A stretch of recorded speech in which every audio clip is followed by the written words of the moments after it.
Ganito lang ang gawa namin dito pag nauwi kami probinsya. Ayan o, ang masarap dito kasi, ganyan o. Diyan sa mga liblib, yung mga talahiban, yung mga paborito yan ng mga bayawak. O, kita nyo, di ba? Ang dali lang manghuli. Kasi mahilig sila sa mga bulok na yung mga mababaho ng pagkain, mga karne. Paborito nila yan. Ayan, yung mga na, mga limango, mga pabulok na, paborito talaga ng bayawak yan. Tapos, syempre, pinainan na namin yan. Kita nyo, sakto doon sa ligo.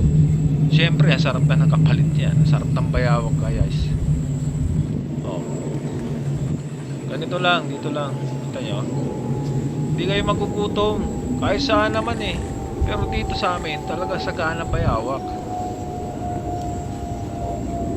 Mga 3 mahuhuli namin dyan. Wag na kasi bawal magkakikilos dito. Nakadapa lang kami rito. Kasi pag dyan, mamaselan yan, mabilis kami yan. Tapa lang kami rito, medyo mainit.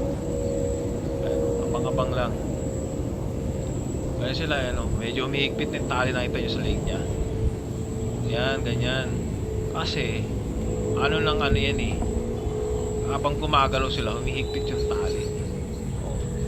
Maya, ulam na yan. Ayun sa pool, di ba? Uli na, wala na yan. Ganon diskarte dito. Kaya dito, marami talagang bayawak dito. Kung nga, kasi magkano bayawak wala naman yata kayo mabibili ng bayawak. Talagang mahal yan, 1 kilo yan. Kung wala mabilan, mga hunting pa kayo.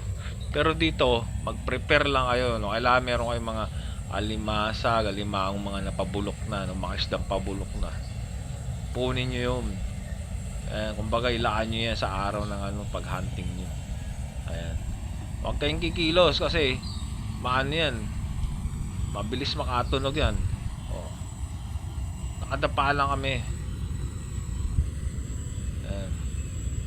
Pero ngayon mag-isa lang ako kasi mas maganda pag mag-isa. Ayan, sarap na sarap siya kahit may tali na siya, di ba? Konting galaw natin. Kasi hindi tayo pwede makita niyan. Tatakbo yan. Maswerte kasi mabubulabog yung iba. Yung mga bakante pantali. Ayan, para sa mga iba pang mga iba pang kasama nito. Ayan, konting galaw-galaw lang. Ayan. Kasi baka makita tayo nito. Maya may pulutan na tayo dito. Ang sarap ulamin yan.